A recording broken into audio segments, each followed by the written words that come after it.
Alright, today we're having a look at Cave of Darkness by KaaaaasKop. Alright, so here we are in Cave of Darkness by KaaaaasKop, and we've been enjoined by this gentleman to help him solve his cave problem. Well, he's got this cave. He bought a cave because he thought that there would be money in it, but in fact there were demons, and that's a problem. So we're gonna help him out. I don't know, he seems like a capitalist. I don't know, do we help them? Probably not. Are these the demons?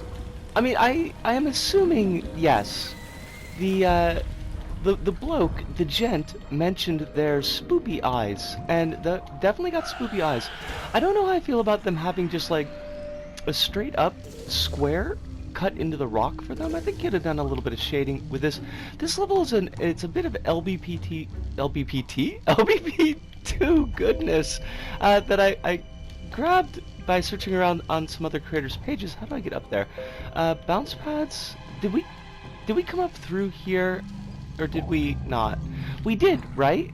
Am I already lost? I am totally lost. I hate that. No, we didn't. We didn't. Right, because I talked about how I didn't like the square cut. Like, because you got this... You're in, like, this natural environment. You give it, like, a little bit of a natural shaping, it feels like. But, anyways, this level's only got, like, 14 plays in its entire lifetime. I feel kind of bad about, finding old levels like this that have not gotten any real love. So we're 11 years late to the party, but we could give a little bit of love. But I'm liking it well enough. The momentum seems to be not like super quick. Crumbs.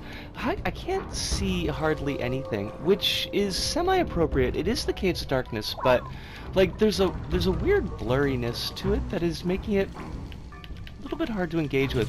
You've got these, like, I don't know, you've got like these, the bounce pads are in there, and they're just like, now I'm not saying that everybody's got to do up their bounce pads, especially in LBP2, like to disguise them in the environment, but just to have them sitting there as objects feels kind of weird. Oh, that's right! Sackbots didn't used to be able to swim. Oops. Well, that's one way to get rid of the blokes with the eyes. Crumbs, we've only got like 30 seconds, so hopefully this race is not too long. I'm enjoying it though. I'm having a good time with it. It just feels like a little bit slight. I feel like there could be just, it feels oddly empty.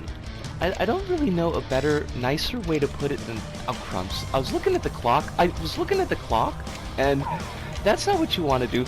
Also, I keep on thinking that you've got to tap the button to swim faster, and that's never been true.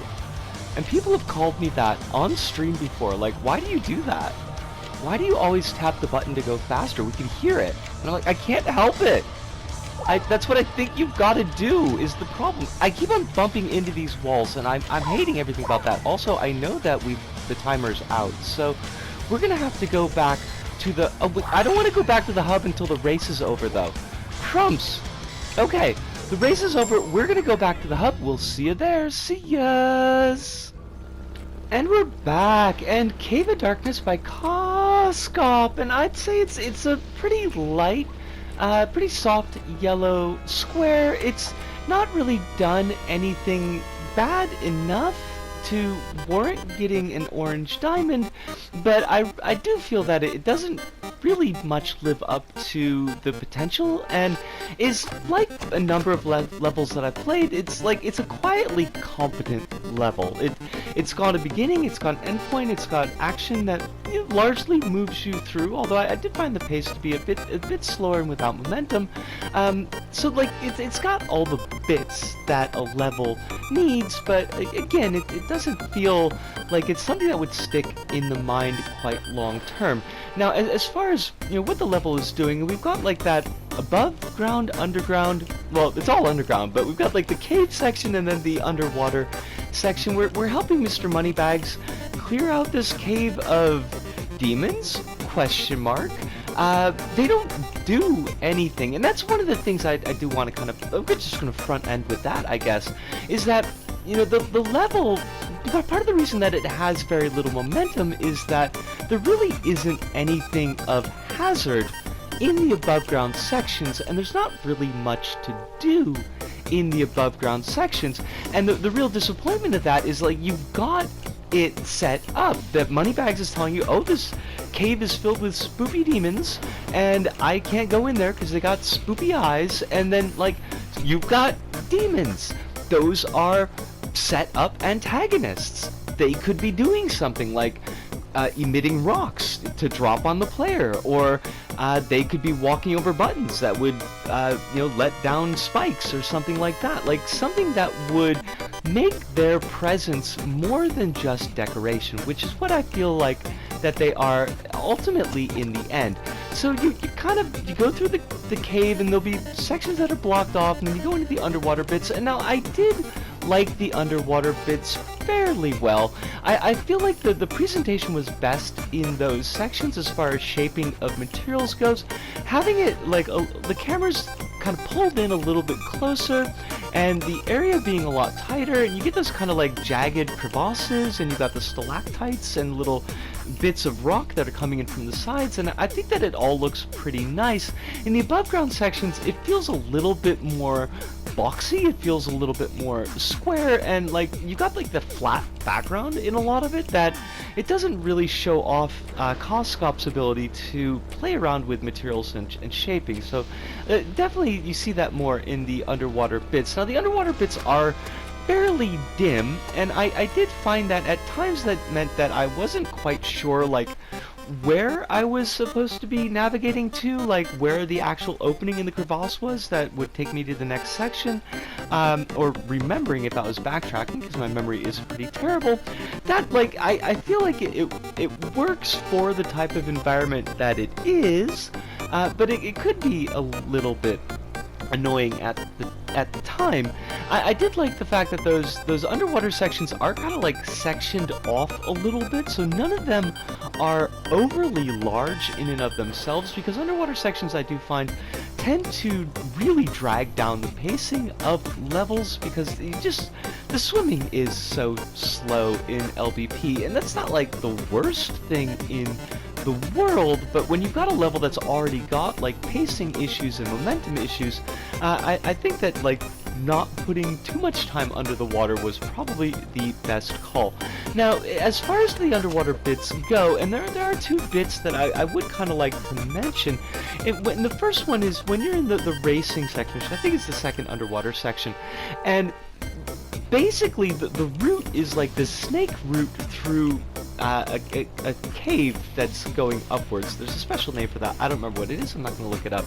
And that's like all it is. Now it's kind of clever in the first like two curves, where because of the way the arc is set up, and you naturally are inclined to kind of shoot for the middle, and you'll probably not notice because the dimness of that section that's actually capped off, and you've got to kind of go a little bit over more to the right or to the left to get around, and you kind of waste a little bit of extra time if you weren't going in that direction in the first place.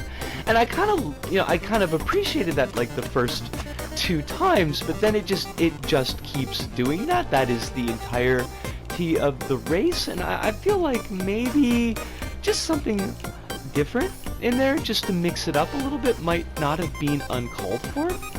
And that's just me. In the last water section, and you run into this pirate skull, I guess, because we've got demons, so sure, we've got a pirate ghost as well. It tells you you've got to grab these sponge bits on a wheel that's spinning around, and now its duty is discharged, and it can go to the afterlife, because why not?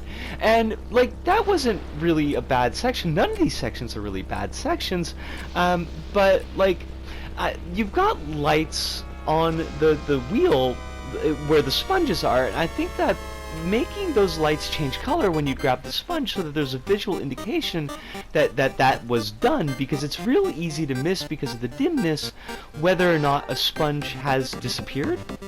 And there's no real there's no cutscene or anything to show you that the door has opened to move on. So the first couple times that I played, and I didn't actually notice And so I sat there and I'm trying to grab at sponges that no longer exist. So maybe having those lamps change color to indicate, oh yeah, that sponge is gone. You don't need to worry about that bit. Would not have been the worst choice. Speaking of those lamps in a bit of a positive sense, I did appreciate in the above ground sections that got some of those lamps have got a nice little flicker in them. I always try doing that with lights, and I never really pull off the effect as well as I would like, and I think the KaaaaasKop has got the effect down here pretty well. I did appreciate that. I thought it was kind of nice. Now, as far as like presentation bits that I didn't really think were very nice, I mentioned that the above ground sections felt pretty boxy, and they do. You've got like these perfectly rectangular platforms that are just like sticking right out of the wall, which just doesn't fit with the cave environment. You've got the bounce pads, and like bounce pads I always find are a little bit tricky to work into environments, and I do think that, although, like I mentioned in the first impression video, I wouldn't expect everybody to kind of go the extra mile and like design a custom hiding for the bounce pad, especially in LBP 2. That was a little bit harder to do, but maybe just even setting the bounce pads like into the floor, so it's not just like the object is sitting on the floor itself. That might have gone a little way to making things look a little bit better. And it kind of as a gameplay and a presentation kind of WTF, you've got towards the end of the level and it's like, there's a jetpack puzzle and it's just like a straight up jetpack puzzle. You've got some like C's, you know, like U's that are against the wall, and you've got like a bin, a hopper full of balls that you'll pick up and you'll drop into those U's to match the colors, and it's like, why though? Why though? It's fine for gameplay. I mean, like, it's kind of fun to do. I always like those a little bit, but it's like, why is it here?